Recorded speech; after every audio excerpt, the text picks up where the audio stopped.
Good evening, folks. I am Dale Nesbury. I'm the president of Muskegon Community College, and it's my job to welcome you all here to our campus. And we're thrilled to have Scott Backovitch here I'll say to entertain you. I could go on about how wonderful this institution is. I think it's a great institution. 5,000 students. We have great faculty, great staff, beautiful scenery. But give us some thought, but give Mr. Backovitch some more thought. What I typically do is take a look and see who's speaking at our campuses, and this man is great. Let me share a few things with you about Scott here. Okay. Yorba Linda Middle School, let's see, CATA Area C Conference. He broke down some walls.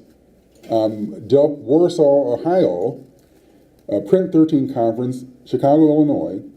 What I'm doing is walking through all the places that Scott's been to speak to young people since apparently the 4th of September.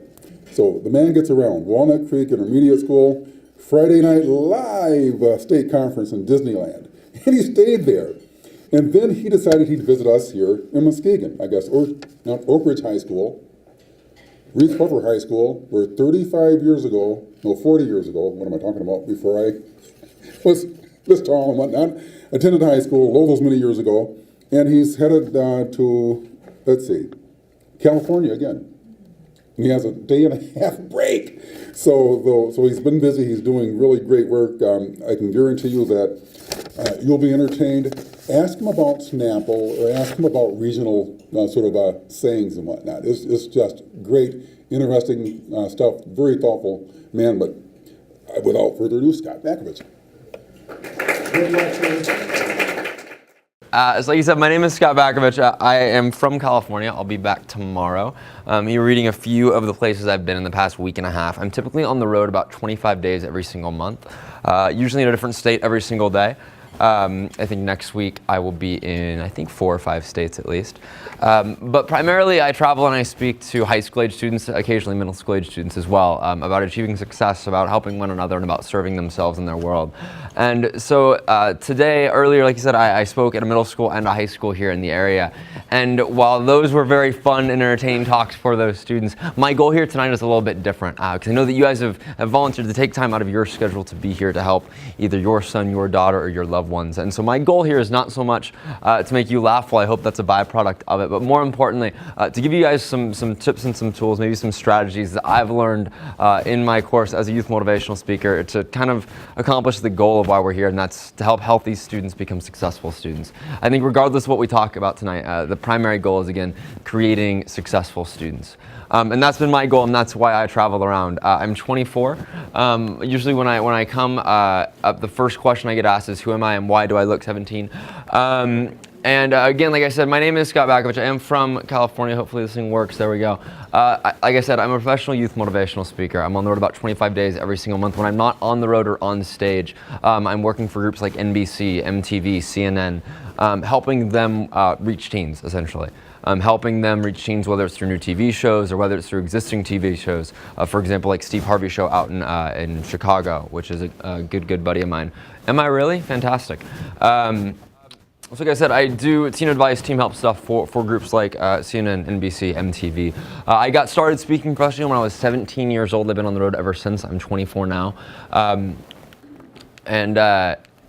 And so, like I said, I do a lot of work, whether it's on TV, whether it's on stage, or online. And we'll talk about that a little bit, because I think that's a big part of helping your student be successful.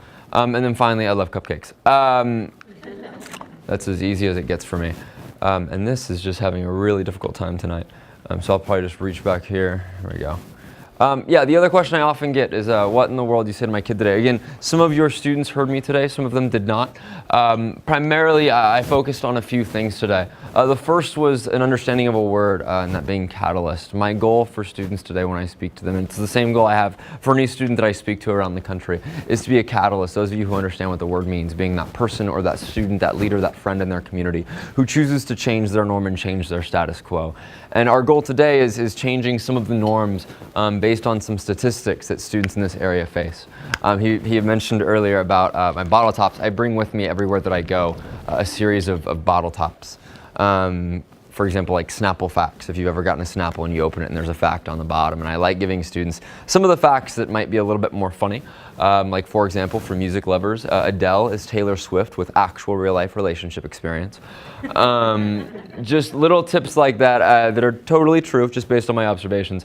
And then actually giving them some real facts that are also true, again, so that we can establish a norm in this area. The norm in this area is simple. 1/5 of the students at your schools will stay home from class at least once this year because of how they're treated by somebody else.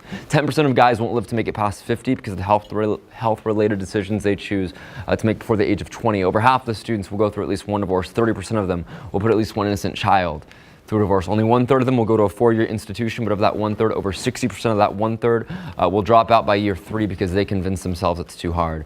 Which means when you start compounding the percentages, you find that 85% of all of your students, again, given statistics, 85% are slaughtered to lose hope and give up on any goal they have for their life within 4 years of graduation. Which when you listen to it is like, whoa, we started off good with food and now I'm sad. And it's always kind of the byproduct. But that's essentially where we're at. Those are statistics, those aren't changing, I can't change them, only your students can change them. And that's baseline. I know the only way that changes is if they become an agent of change, that being, again, a catalyst. So that was one of the things I did talk to